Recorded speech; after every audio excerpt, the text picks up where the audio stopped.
Bonjour à toutes et à tous, j'espère que vous allez bien. On se retrouve pour le brief du dimanche 9 mars. Il est 9h33. Aujourd'hui, on va parler donc des news économiques, du ratio long and short, du funding, open interest, des liquidations. On regardera ce que font les whales en finissant par l'analyse technique de Bitcoin. Mais avant ça, on va regarder donc ce qui s'est passé hier. Et clairement, il s'est rien passé. On est dans un range. En revanche, il y a quand même pas mal de choses qui se sont passées au niveau data. On est en train d'accumuler énormément de liquidations au nord et au sud. Et donc, par conséquent, la première décision indiquera le mouvement suivant à venir. Donc, ce plan, pour moi, est toujours valide. On a toujours ce plan en cours, mais on va voir en fonction des datas si jamais ça coïncide parfaitement. On sait que donc ici, on a un order block à venir chercher donc juste dans cette zone-ci et donc par conséquent, on a également des liquidations à venir chercher dans cette zone. Donc, si jamais on venait, on va regarder en fonction des datas, hein, mais si jamais on venait à chercher cette zone avant de dump, potentiellement on pourrait ouvrir un short dans cette zone pour venir chercher beaucoup plus bas ensuite.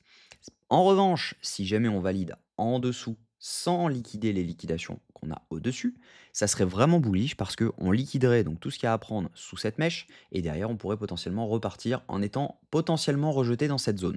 Mais ça nous validerait un meilleur risk-reward. Donc voilà, le plan c'est celui-ci. Pour l'instant, je pense que voilà, on va avoir donc ce scénario-là dans lequel soit on revient chercher cette zone-ci et ensuite on peut viser cette zone-là, soit on vient chercher cette zone-ci en premier et ensuite on peut venir target cette zone-là. Donc le but va être de faire coïncider les datas pour savoir exactement le mouvement avec le plus de probabilité qui peut se passer en premier. Au niveau donc des news économiques cette semaine, on va être servi hein, quand même. Mardi à 15h, on va avoir le rapport YOLTS, donc c'est les nouvelles offres d'emploi, donc savoir tout simplement où on en est dans les nouvelles offres d'emploi. Mercredi 13h30, on va avoir l'inflation américaine, attendez-vous à avoir du mouvement. 14h45, on aura la décision de la Bank of Canada sur les taux d'intérêt. Donc même chose, on risque d'avoir pas mal de mouvements et ça peut être d'ailleurs dangereux pour eux parce que avec les taux de douane, les frais de douane, etc., que les US ont rajouté, il peut y avoir quelques changements au niveau de la décision des taux d'intérêt. Donc on va voir ça directement donc mercredi à 14h45. Jeudi, on aura les inscriptions hebdomadaires au chômage ainsi que le prix à la production à 13h30. Donc on devrait quand même avoir une semaine assez volatile, mais c'est surtout mercredi que ce sera impactant. Vendredi, on n'aura pas grand-chose. Au niveau crypto bubble, bon bah il y en a, on est en range actuellement, hein, donc il y a des cryptos qui prennent cher, il y en a d'autres qui sont en up, mais voilà, c'est une majorité de néant. On est vraiment dans un range actuellement, donc il se passe pas grand-chose au niveau des alts. Au niveau des funding open interest, ce qu'on voit, c'est que depuis 23 heures hier, ça ouvre du long. On le voit juste ici avec une hausse de l'open interest et à chaque fois, on a une hausse des funding juste là, une rehausse des funding juste ici. Donc ici, c'est le reset de 1 heure du matin, donc c'est normal que les fundings aient chuté. C'est parce que tout simplement, toutes les 8 heures, les fundings sont reset. Donc il ne faut pas vraiment prendre en considération ces moments-là, entre donc à partir de 1 heure et ensuite vous échangez toutes les 8 heures. Mais il ne faut pas prendre en compte ces mouvements-là. On voit que pareil, à 9 heures, on a eu donc un pic à la baisse, mais c'est la même chose, hein, c'est vraiment le reset des fundings. Ensuite, on voit donc juste ici, on a une hausse de l'open interest avec une hausse des fundings, ce qui veut dire que entre donc cette zone-ci et cette zone-là, on a énormément de longs qui sont ouverts. On voit juste ici, hop, donc dans cette zone, on a que du long quasiment qui s'est ouvert. Et ils sont quasiment tous sous l'eau, hein, pour la majeure partie, ils sont quasiment tous sous l'eau. Donc ça peut être intéressant vraiment de venir dump pour les rects et ensuite pouvoir repartir à la hausse. C'est ce qui serait le vraiment intéressant. Par contre, si jamais on vient à up en leur donnant dans le bon sens le mouvement, logiquement, on devrait venir les rects ensuite. Donc ça va être vraiment intéressant. Si on regarde les liquidations, bah voilà, on voit que on a des belles liquidations à venir chercher autour des 87 020 dollars. Donc ça, c'est sur les 48 dernières heures qui s'étendent jusqu'aux 88 000 dollars. Mais sinon, on voit qu'on a un gros cluster à venir prendre jusqu'aux 84 450. Et ça, c'est vraiment intéressant parce que l'idée, ça serait vraiment de venir chercher ces liquidations pour ensuite pouvoir rebond. Si jamais on regarde sur 3 jours, pour avoir la mèche en fait de liquidité, on voit que le cluster il est vraiment énorme et qu'on peut venir chercher juste sous cette mèche et derrière pouvoir avoir le rebond qu'on veut pour venir potentiellement chercher les 91 400 dollars. Et ça serait vraiment intéressant parce qu'on aurait donc le premier rejet dans l'OB donc, que nous avons eu.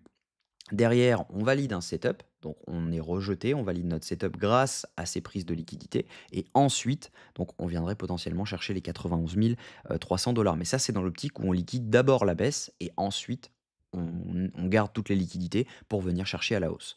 Si on regarde au niveau donc des ordres en cours, on voit que bah, on a une protection actuellement qui est à donc 87 340 $. On a 713 BTC. Donc maintenant, est-ce que c'est du spoofing? Ça, on le verra au moment venu. Mais en tout cas, voilà, on sait qu'il y a quelqu'un qui ne veut pas que le prix up de trop et il a vraiment blindé d'ordres donc jusqu'ici. Donc potentiellement, c'est une Wells qui a beaucoup à perdre si jamais on pump et qui doit avoir un gros short et qui veut protéger sa position. Donc on voit qu'on a des ordres d'achat également autour des 85 000 $, mais voilà, on n'a pas grand-chose par rapport à ce qu'on a donc à la hausse. Donc ça, c'est intéressant également. Au niveau de ce que font les whales actuellement sont en train d'accumuler ce mouvement, hein, on le voit gentiment, elles sont en train d'accumuler. Et là, pareil, bon, bah, j'ai encore ce bug sur là-dessus. On m'a dit que certaines personnes n'avaient pas ce bug, donc j'ai contacté iBlock Capital, j'attends la réponse et on verra directement avec ça. Donc moi, ce que je pense, c'est que là, il faut vraiment être patient. Il ne faut pas prendre de décision maintenant. On n'a rien à faire. Pour moi, on est haussier. On a vraiment beaucoup à liquider au-dessus. Mais voilà, on garde ce plan de venir liquider ici peut-être ce soir. Et derrière, on peut potentiellement rebondir dans cette zone.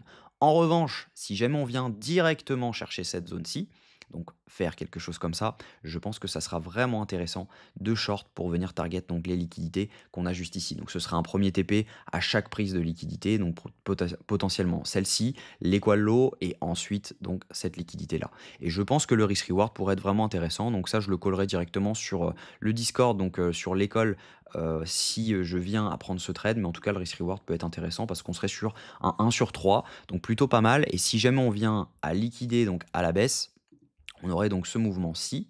On vient liquider donc les liquidités ici. Donc je vais retirer ça. Hop, et là, on serait donc sur un mouvement où on attend un setup low time frame. Donc ça n'est pas un ordre à poser parce que sinon, votre stop loss, il est vraiment bas. Ça veut dire que sinon, si jamais vous attendez pas le setup low time frame, vous rentrez ici, vous mettez votre stop loss ici pour venir target cette zone-là. Donc c'est pas intéressant. Nous, ce qu'on va attendre, c'est tout simplement, donc on arrive dans cette zone-ci. Je vais clean un peu tout ça. Hop, ça va être mieux. Voilà. Donc nous, ce qu'on va attendre, c'est de venir chercher donc quelque chose qui nous fait donc on a notre dump, ok, on remonte un petit peu, on re-recte un petit peu, on revient faire notre changement de tendance. Derrière, on va reliquider un OB et derrière, on repart. Et en fait, nous, ce qu'on va chercher à rentrer, c'est là-dessus, sur ce retracement-là, après avoir validé notre changement de tendance, pour venir chercher donc une première target ici, qui nous donnerait un RR de 6 si jamais ce plan venait à voir le jour. Mais c'est surtout pour prendre les liquidités aux 91 300 $, parce que là, on sait qu'il y a du monde à venir prendre, et là, ça donnerait un RR de 12. Alors, vous voyez la différence entre un risk-reward qui est mesuré, dans lequel vous rentrez dans un setup low time frame, et celui où vous rentrez comme donc n'importe quoi, où vous mettez votre stop loss donc sous le plus bas, parce que du coup, vous n'avez pas le choix, vous ne savez pas exactement jusqu'où le prix peut descendre, et donc là, vous avez un RR de 2,4. Donc, ce qui est pas mal, mais c'est pas non plus un RR de 13. Donc voilà. En tout cas, j'espère que cette vidéo vous a plu. Si c'est le cas, je vous invite à liker cette vidéo, à commenter ce que vous en pensez et surtout à vous abonner si jamais ce n'est pas encore fait. Également, donc si jamais vous voulez rejoindre l'école, ce sera un grand plaisir de vous former. Donc vous avez le lien en description de cette vidéo. Et pour information, beaucoup de personnes ont déjà rentabilisé l'année, même en payant un mois, ils ont déjà rentabilisé l'année. Donc on a certains membres qui le disent. Donc ça, c'est vraiment intéressant et c'est vraiment super cool. Ça fait plaisir. En tout cas, je vous souhaite un très bon dimanche. On se retrouve demain autour de 9 h. Je vous souhaite une bonne journée. À demain. Prenez soin de vous.